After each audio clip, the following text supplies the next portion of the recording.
Hey everybody, welcome back. We're busting off quite the little Isaac streak. Maybe the longest one we've had in Repentance. But it's all at the whim of the randomizer. And the randomizer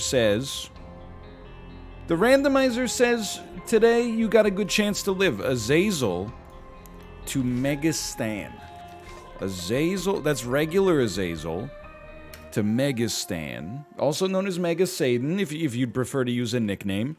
I mean, this is... I wouldn't go so far as to say it's a gimme, but it's a great start. Like, gun to my head, think I'm going down, can't believe it's happening in my hometown. If I had wings and I could choose what character I would like to be before I glance in the cut and I see my homie Nate, I would choose Azazel to get that one-off win. I think it's the best possible... The highest likelihood of success. Now, don't be scared and don't be whiny, or else my brother, I might have to get medieval on that hiney. I'm really giving a little bit of extra work to the song Explainer. That is a reference. Earlier, there was a thinly veiled reference to Regulate by Nate Dogg and Warren G. Really, I guess it's Warren G featuring Nate Dogg, but that's fine. We'll give them equal credit. It's very much like a call and response type song. Why not? And then it was Amish Paradise by Weird Al Yankovic. But we'll be trying. How sick would it be if we could actually find a way to play enough of the sacrifice room, the Eddie room, as it's heretofore known, to get 2 key pieces, and then as a result we actually could take a deal with the devil instead early on here. But can I tell you, I'm realizing, as so often is the case, the juice is not worth the squeeze. I mean, when you think of it, many fruits, you know, the juice must not be worth the squeeze. Just based on how infrequently you see it. You don't see banana juice that much. I imagine you use a lot of bananas to make a very small amount of juice. Sometimes you'll see bananas in a smoothie for sure, but in an actual juice, of which I'm sure the distinction is quite small, but still, not that often. I'm trying to think of other fruits you don't see juiced very much, and I'm honestly not pulling up a whole lot of examples. Most fruits seem juiceable. You don't see much coconut juice. Milk, yes. And I feel like there's a Seinfeld-esque bit in here. Like, when coconut's got a big head, you squeeze an orange juice. You squeeze an apple juice. You squeeze a coconut, oh, that's coconut milk. Boom, ba-doom, boom, ba-ding, doom. And you get the doom, ba-doom. What's the difference between coconut milk and coconut water? That's not a what's the deal joke. That's like literally, I don't know. I know that they taste different for certain. We'll be ignoring... I think we'll be actually ignoring everything here. We could have gone back, blown up the donation machine, and got champion belt. It's a pretty good item. Don't be mad, but I'm just kind of like a little lazy about it, I guess. I'm hoping that maybe we spawn like an arcade as a result, or get a better item from the shop. I mean, our next shop could have anything in it. It could even have, you know, something as good as champion belt. Whoop. I really don't know the difference. I feel like maybe coconut milk is either from a different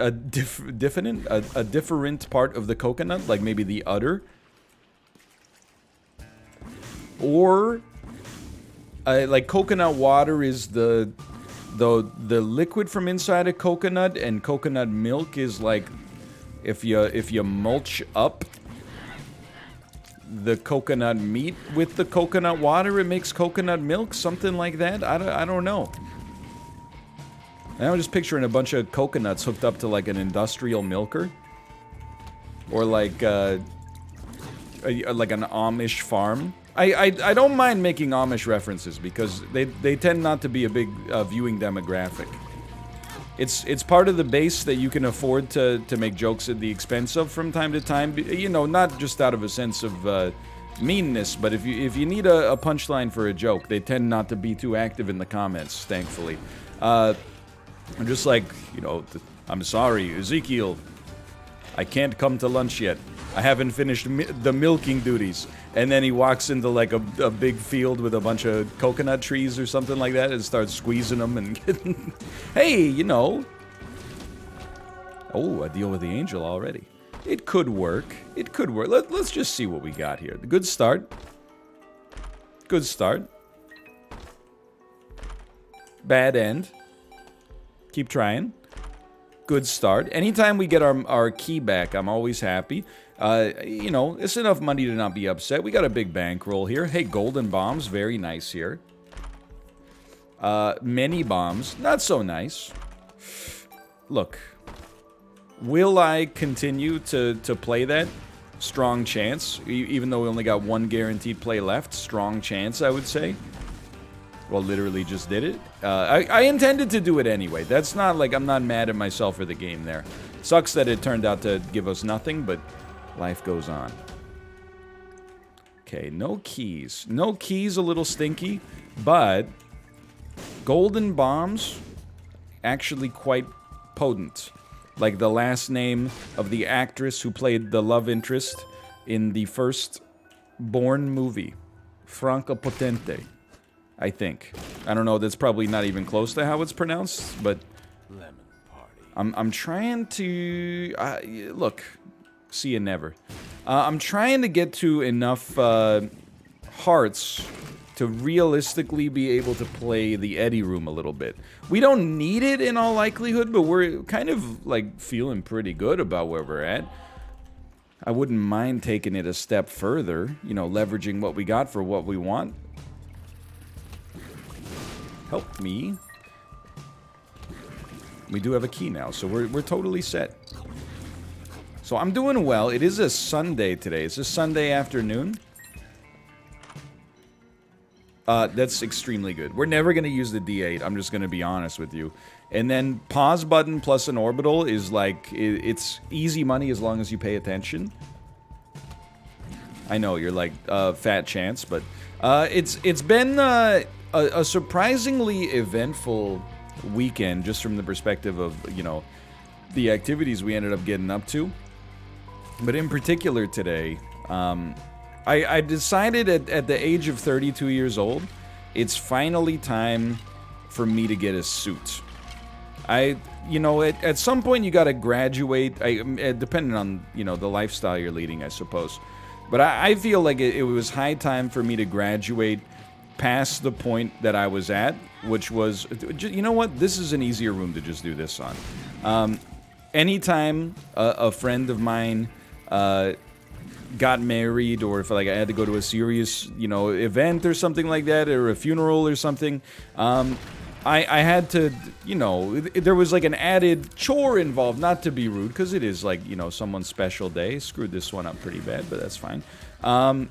But it was always like, oh, okay, like, I can wear I know, like, a year ago I got, like, nice pants for this wedding, but I don't have, like, a jacket anymore, because my other jacket, like, the elbow ripped or something like that, and I just felt like, you know, I always had to buy, like, a third of a new outfit every time, because, you know, I really haven't found the opportunity to,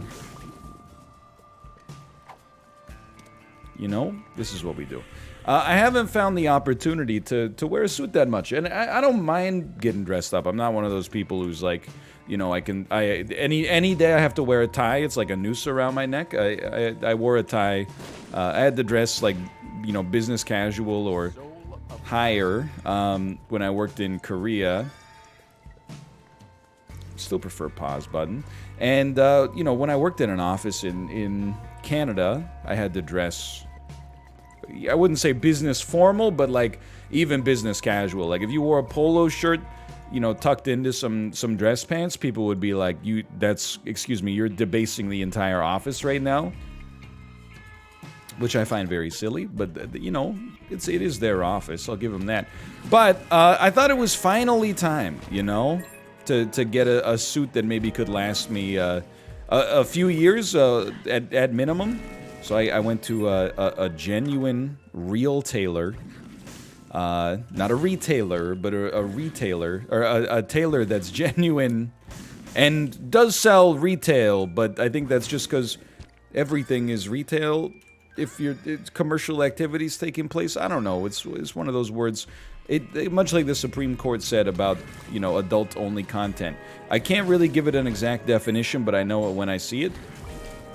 And no joke. So I picked out like a nice classic fabric that, is very versatile and I think will look good. And then I started getting like measured and stuff like that, so they have you try on. It's a very like adult thing, It's one of those things that you see people doing on TV when you're like a teenager or in movies, and you're like, oh, as an adult, you get like fitted for clothes now and then. Literally, like the second time it's ever happened to me, and the first time was for prom in senior year of high school. They, unfortunately, I wish that they could have, but they could not use the same measurements. Those measurements, I guess maybe they changed the system. It couldn't possibly be a change in my own physique over that time period. I'm still a young, strapping lad. I think what happened is that they had to move to a new system at some point. We're hemorrhaging damage here. I'm a little embarrassed. But I got a lot of faith we're going to get out of there. Hey, look at that. A range upgrade.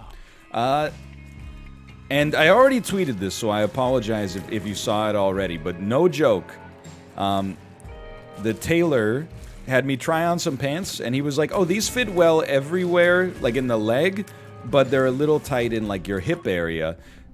And then he hemmed and hawed about it for like, a few... Let me grab this. He hemmed and hawed about it for like a few minutes, and then he was like, I'm gonna need to get you to try on a bigger pair of pants, because I can always take the legs in a little bit, but there's nothing I can do about that. And he pointed to my butt.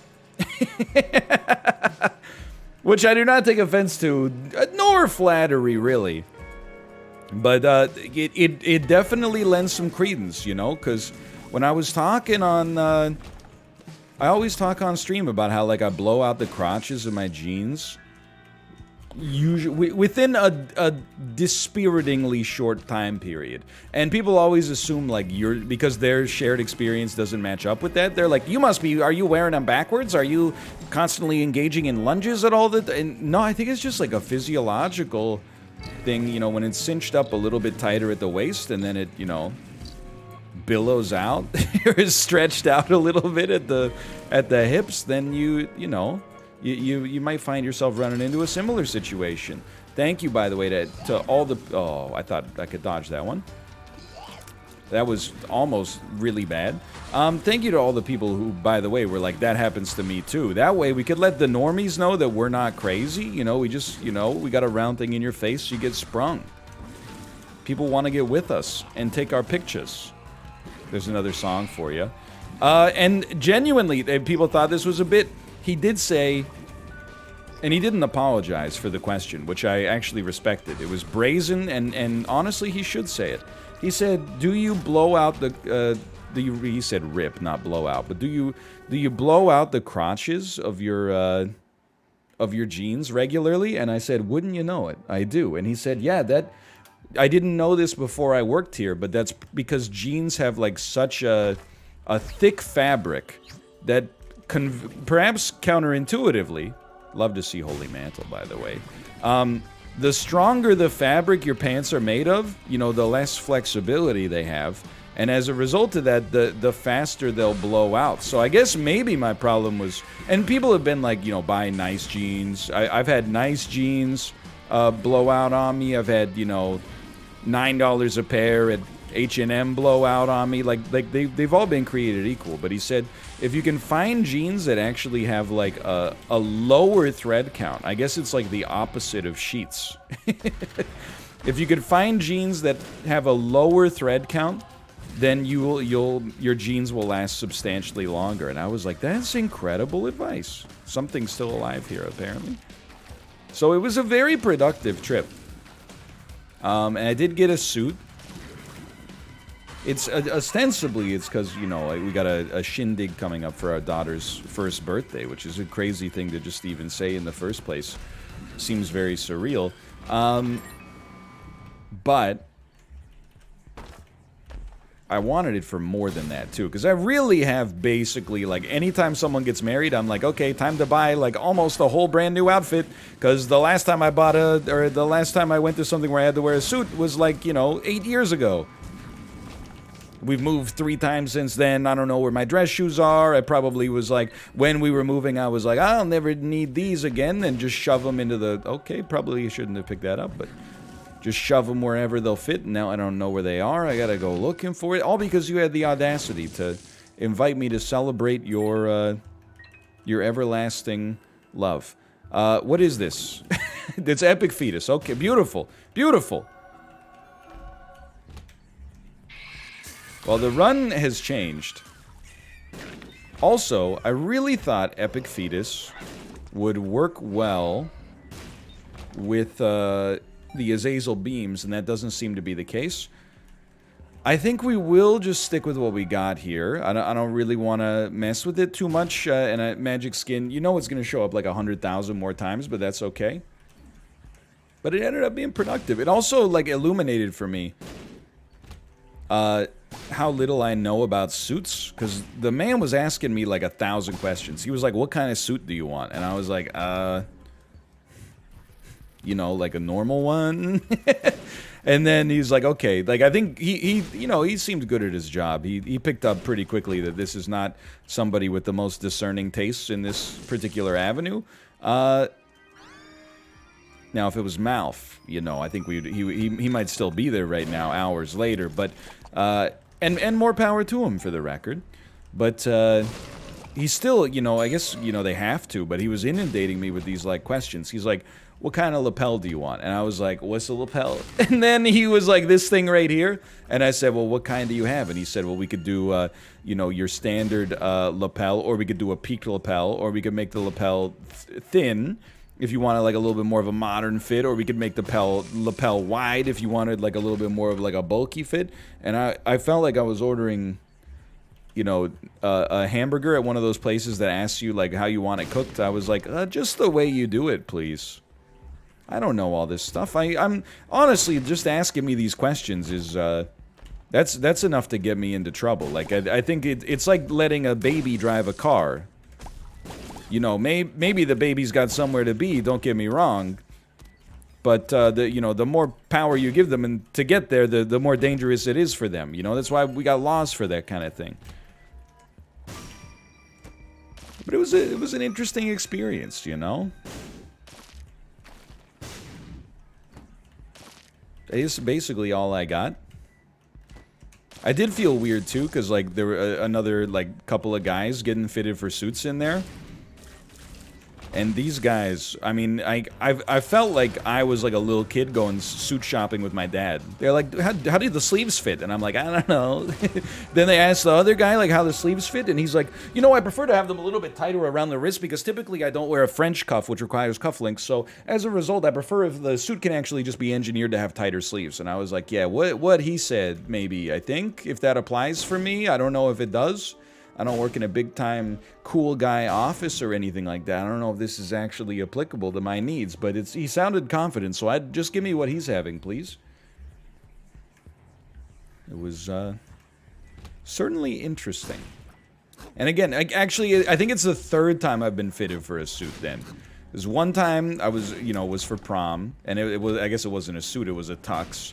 And then, actually, the other time was for like a semi-formal dance when I was in senior year of university, which was also a tux. So maybe it's the first time I might be one of the only people on Earth who's maybe worn a tux more than a three-piece suit. It's just like me and other 17-year-olds getting ready to go to prom, I guess.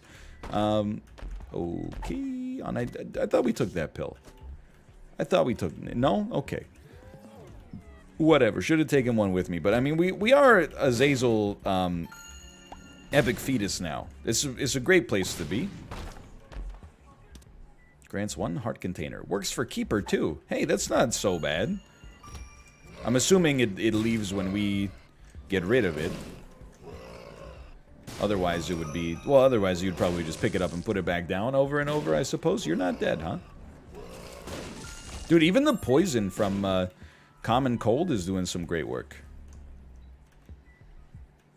But yeah, so, you know, now that I've knocked that off, I'm trying to think of, like, other stuff I have to do on my being an adult bucket list. There's a few.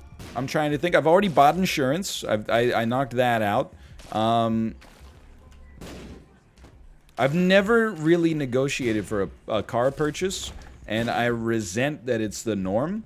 I mean, I've only bought the one car, but when we went in, you know, even we had a young car salesman, and it was kind of like, it was almost like a Curb Your Enthusiasm episode, right? Like, I didn't want to negotiate, but he was kind of trying to force me to negotiate. He was like, this is the price we're willing to give you, and I was like, that seems fine.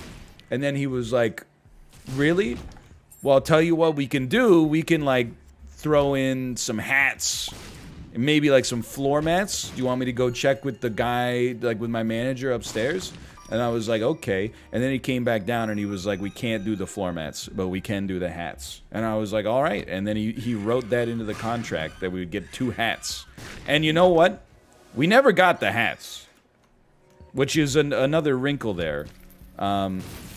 And I know we left some money on the table, but I don't know, I was kind of voting with my dollars, I guess, but in, like, the worst way possible.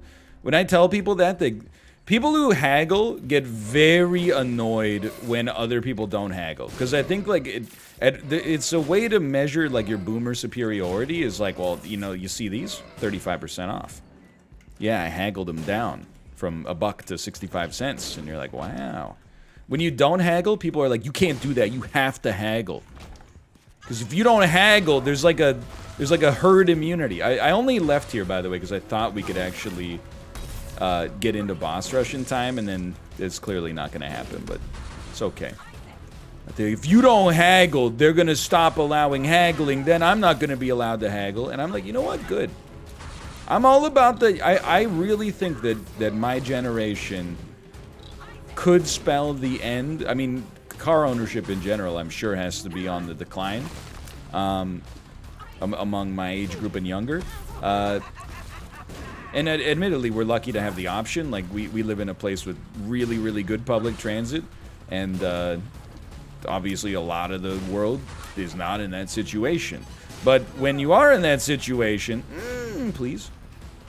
I feel like that, you know, even when we tell people we own a car, they're like, why? You know, you don't have to do that, right? Honestly, I want to go to the streamer room this time. I want to go to the chest. Even though the damage would be nice.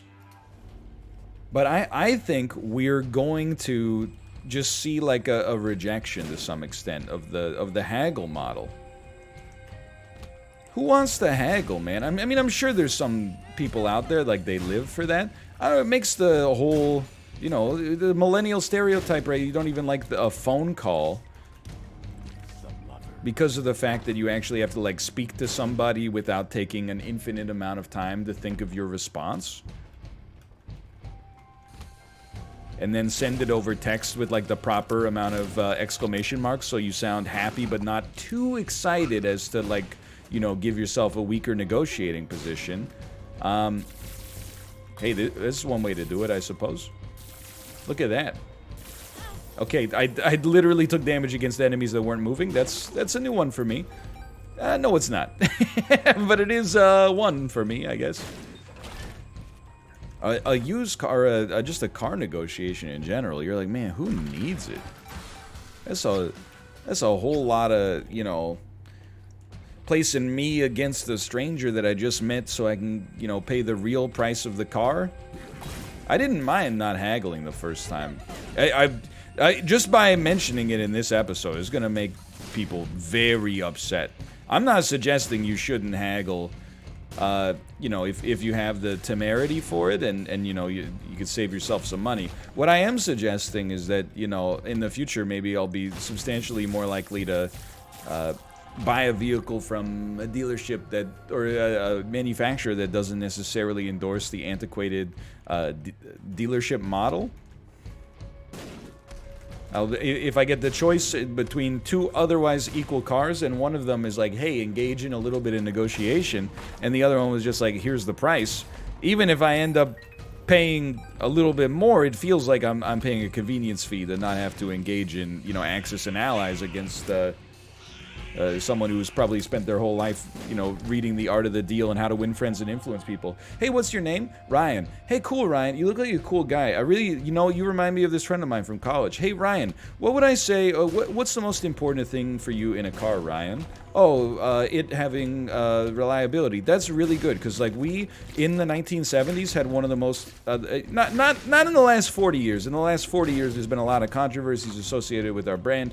I'm sure you probably saw the class action lawsuit about the transmissions and the Focuses and the Fiestas, and all those leaked emails from management that showed up in Discovery that were like, it's going to cost us too much money to have to fix this problem, so instead just ship it out and don't bother me anymore. Hey, like all that stuff, it's a hard business. You know, it's a dog-eat-dog business. These are kind of inefficiencies that you have to do if you want to bring the best price possible to the consumer. Surely you seem like a successful individual, Ryan. What do you do for work? Oh, live streamer. Yo, that's so cool. 17 years ago, I used to play Super Mario World, so I'm pretty much like right there with you. I get it.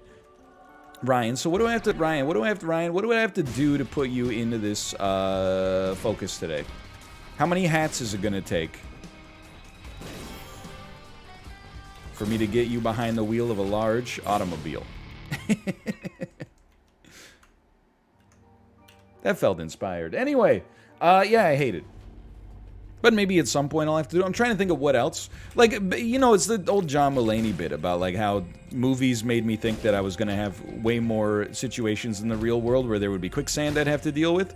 Like, then I think the next thing I need to prepare myself for is, you know, like a very wealthy, eccentric relative passing away, and then engaging in a little bit of snippy, petty gossip and subterfuge at, like, when they read the will. Like, I need to prepare myself for the idea that this great uncle that I've, like, never met in my life, but is, you know, we always thought he was going to leave all his money to his cats, but instead he's like, I always loved my nephew Ryan's, and then all the money goes to me. And then there's, like, a big murder mystery, and Captain America's there, and, you know, it's a whole thing. There's got to be more, too.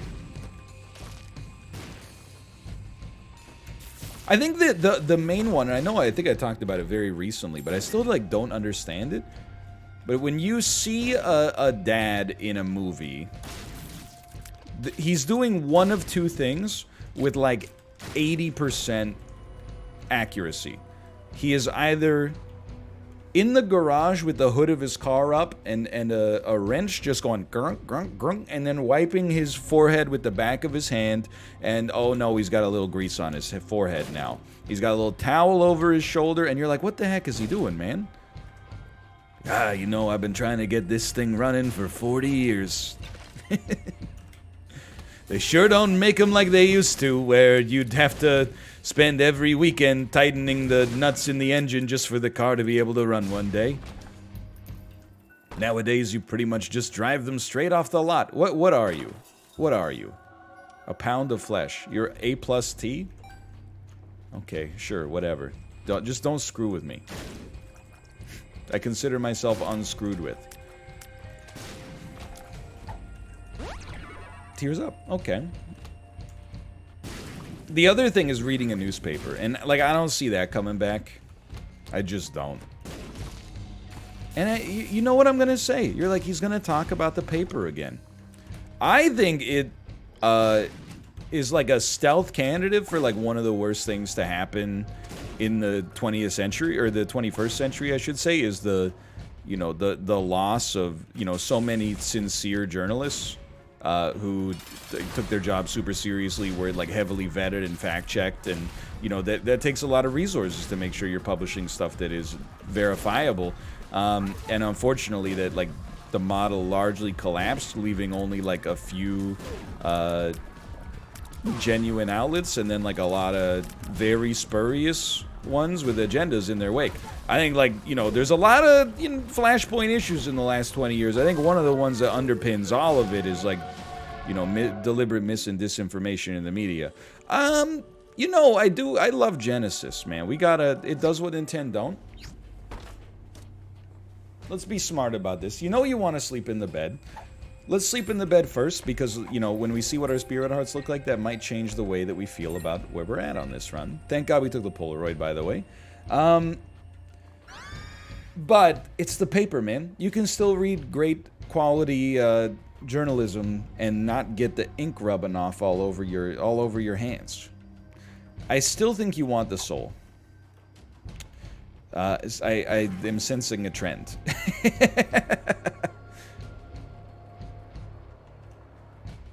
No, it's literally just not doable. You know what? I will take a magic skin here. I know it's a little crazy. I'll take a Mr. Dolly. I'll take a Sacred Heart out of those. The Angel Deal Genesis is so good. I don't even know what magic skin will give us here, but you know, like, it's pretty good in the whole scheme of things. Out of these, I mean, I guess I'll take a Guppy's Collar. It's not a great choice. I think we'll be happy with Virgo. I think we'll be happy with Binky. Our rate of fire is still pretty bad. I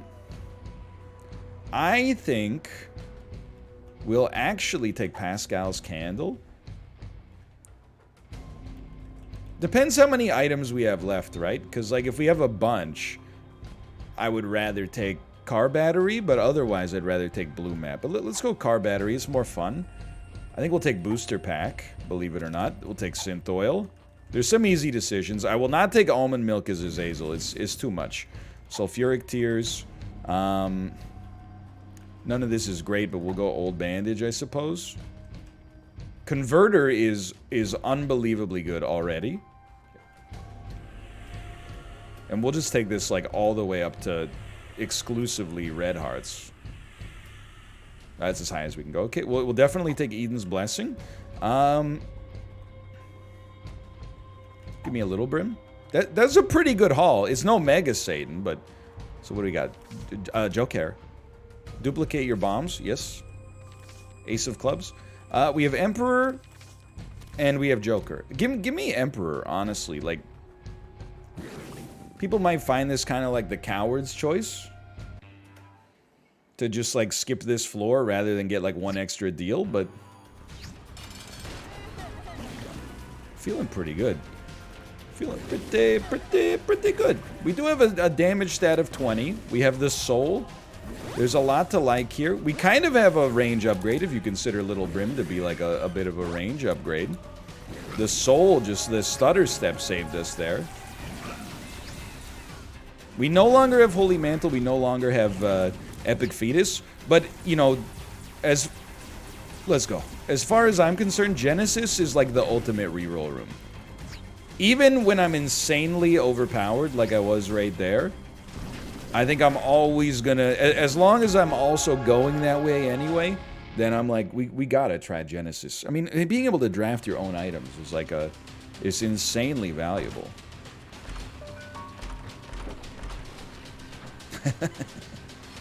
I don't know about that one, though. That seems a little spicy to me. But you know what you can do? I think you can Magic Skin right now. And it's a bit dangerous, don't get me wrong, but Rosary's nice. Piercing Shots, not so much. It turns out Rosary doesn't actually impact us at all. And we did lose 2 HP. That makes sense. I understand. But we can actually take D100 in with us. And the whole thought is just, if it starts going massively wrong, then you just bail out. I feel pretty confident. We're in a very enviable position, because if I end up losing, I just blame Genesis instead of myself. It's like, it's the oldest trick in the book. I gotta be honest with you. It turns out 20 damage, not all that much. I thought I was, I thought I was sitting pretty. Turns out in the modern world, 20 damage is just like, hey, thanks for showing up. We did lose rate of fire for being hit, but you know what? I got to figure out what Pascal's Candle does. I'm gonna repeat it so it sticks in my brain a little bit better. When you clear a room, it increases your rate of fire up to a maximum of 4 rooms, or 5 rooms, but either way. So basically, and it's kind of how I thought it was going to work. It's a tears up as long as you don't get hit. Like a Crown of Light, but for tears instead of damage. I really can't complain. I gotta remember, like, yeah, maybe it's not quite as strong as Epic Fetus, but I did draft myself into Sacred Heart. I don't think I screwed up the draft too much, but could be wrong. I gotta say, this literally exactly what I was just about to talk about just came true, but Converter, Old Bandage, that ended up paying some juicy dividends for us. I hate seeing that troll face every time, man. It's 2021. I thought we'd be free of it by now. Much like the car negotiations.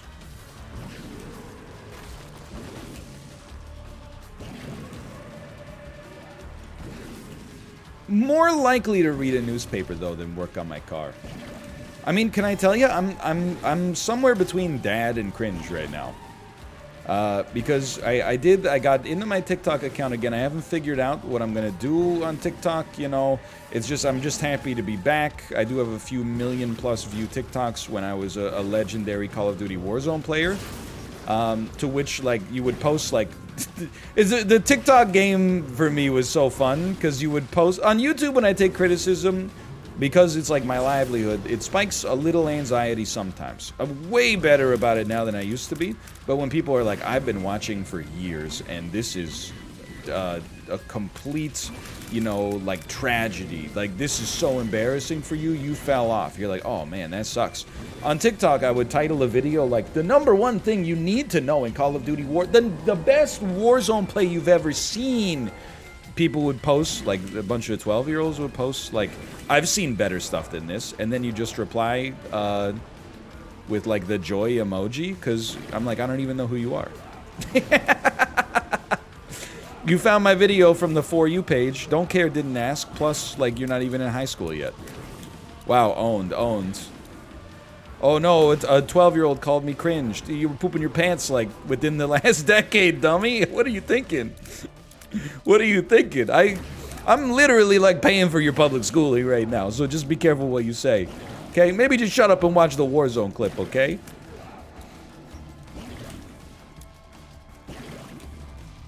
But I was thinking about what to post, and I was like, you know what would really hit on TikTok, man? If I could make my baby say sheesh and then lie and say, oh my god, my baby's first word, check it out. And then she went, sheesh. That, I mean, we're a little old. Like, I think sheesh is, it's like 6 months old or more, which is basically like, you know, 10% of the lifespan of the average person on TikTok. Except for the weird middle-aged people on TikTok who are always just trying to convince a bunch of middle schoolers to, like, become landlords. Like,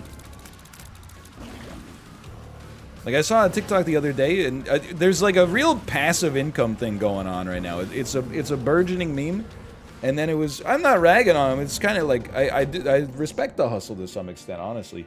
But the guy was like, here's some passive income, okay? I mean, he was like 17. He's like, you go to Craigslist, you're gonna search candy vending machine, you're gonna scrounge up the cash you could probably get for a couple $100, a few vending machines of, like, the old, not a fancy vending machine, but the ones you just put a quarter in and then you turn a knob and some M&Ms come out.